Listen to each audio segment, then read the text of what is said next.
Shri Swami Samarth friends. माघ मास की जो पूर्णिमा है वो कब है?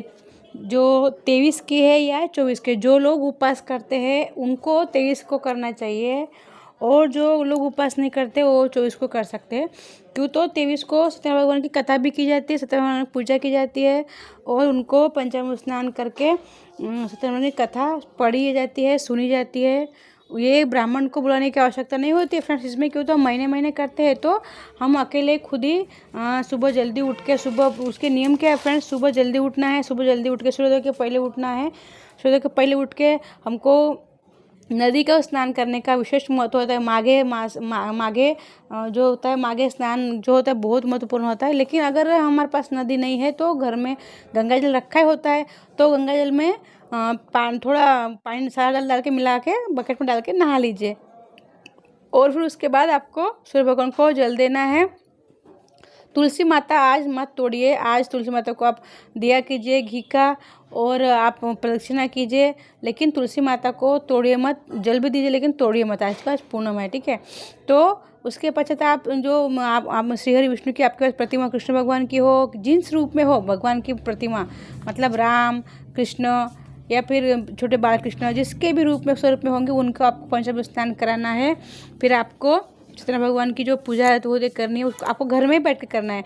आपको लोटे में पंचपल्लव लेना है। पंचपल्लव में नहीं मिलेंगे तो आम के पत्ते लीजिए या अशोक के पत्ते लीजिए। वो भी नहीं मिलेंगे तो हम जो खाने की जो पान खाते हैं ना, पान पत्ता, वो ले लीजिए, वो भी चलता है। वो लेके आप 5 पत्ते या 7 पत्ते लोटे में रखिए, 5 रखिएगा तो भी चलता है। फिर एक पत्ते पे सुपारी रखिए, और सुपारी 3 पत्ते पे 3 तरह से उनको रखिए।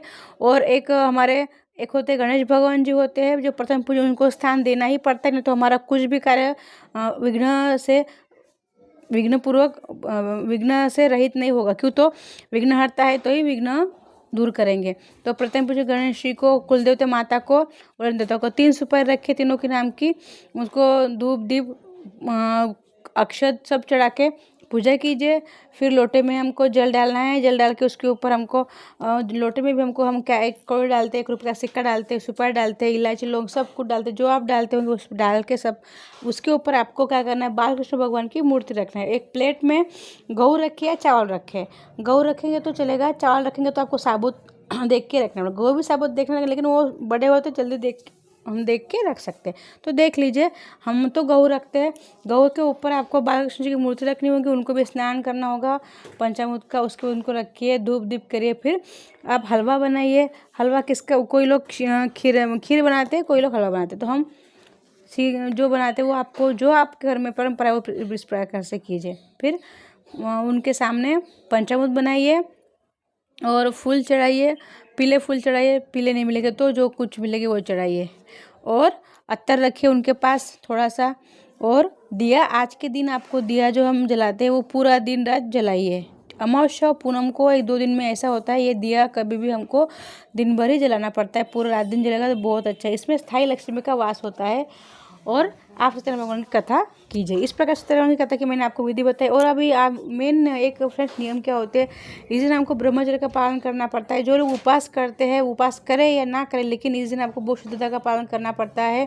उसके बाद घर में बहुत साफ़ सफाई करनी पड़ती है, अच्छे से साफ़ सफाई कर लीजिए। और हमारे दरवाजे होते हैं, जितने दरवाजे होते हैं घर के, उनको हल्दी से लेपन करना पड़ता है। सब अच्छे से झाड़ू मार के अच्छा पोछा लगाने के बाद आपको थोड़ा पोछा में थोड़ा नींबू डाल सकते हैं, थोड़ा हल्दी, थोड़ा कपूर डाल के पूरे घर में पोछा लगाइए। थोड़े फिटकरी भी आप डाल सकते हैं।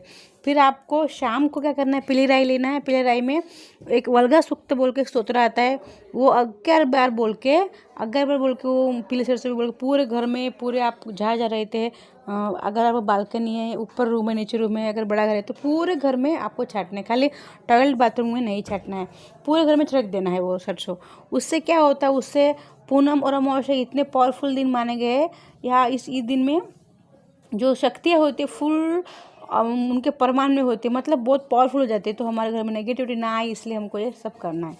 वैसे सत्यनारायण की पूजा जिस घर में होती है वहाँ उस घर में तो कुछ अनिष्ट या कोई रह नहीं सकता है, नेगेटिव शक्ति। फिर भी ये जो रूल है, नियम है, मैंने आपको बताया फ्रेंड्स।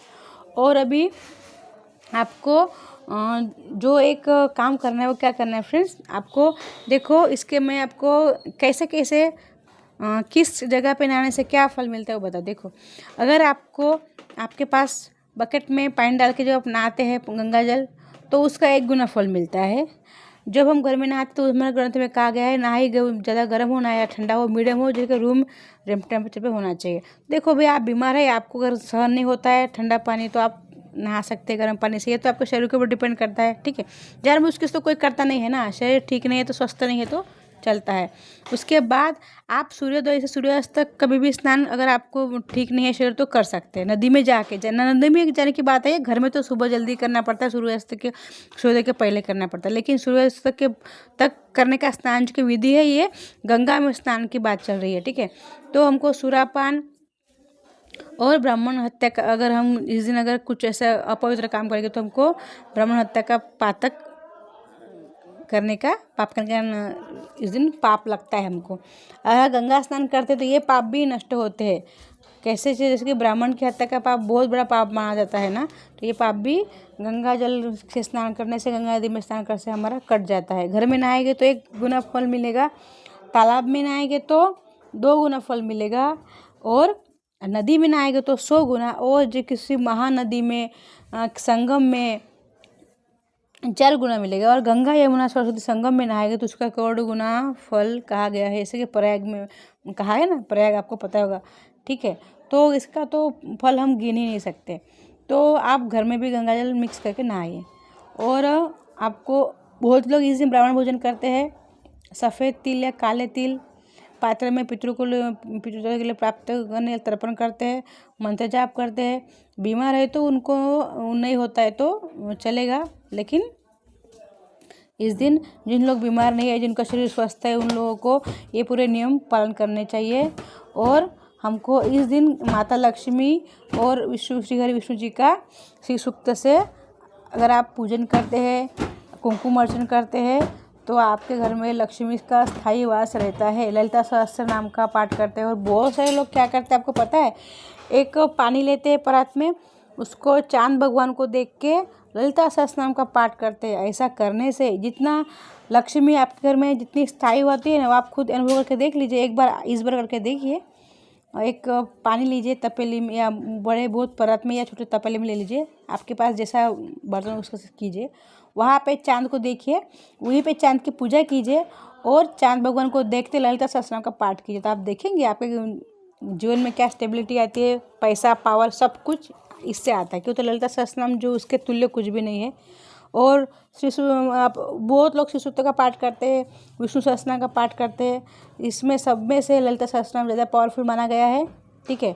चलो फ्रेंड्स, इस प्रकार से मैंने आपको सभी जानकारी बताई, इस प्रकार से कर लीजिए। और आज पूनम है तो स्वच्छता का पालन कीजिए और ब्रह्मचर्य का पालन कीजिए। और फ्रेंड्स, आप जो नए सब्सक्राइब जुड़ते हैं तो चैनल को सब्सक्राइब अवश्य किया कीजिए, तो आपको पुण्य मिलता है। क्यों, तो ये बहुत लोगों के साथ शेयर होता है, शेयर होने से भी हमको पुण्य मिलता है। अगर हम कुछ भी नहीं कर सकते तो अगर वीडियो को हम शेयर करेंगे तो हमको भी पुण्य मिलता है। हम जो किसी को बताते हैं और जो बुरा बताते हैं उसका भी फल मिलता है, अच्छा तो उसका भी फल मिलता है। तो आपको शेयर करना है, ठीक है। श्री स्वामी समर्थ।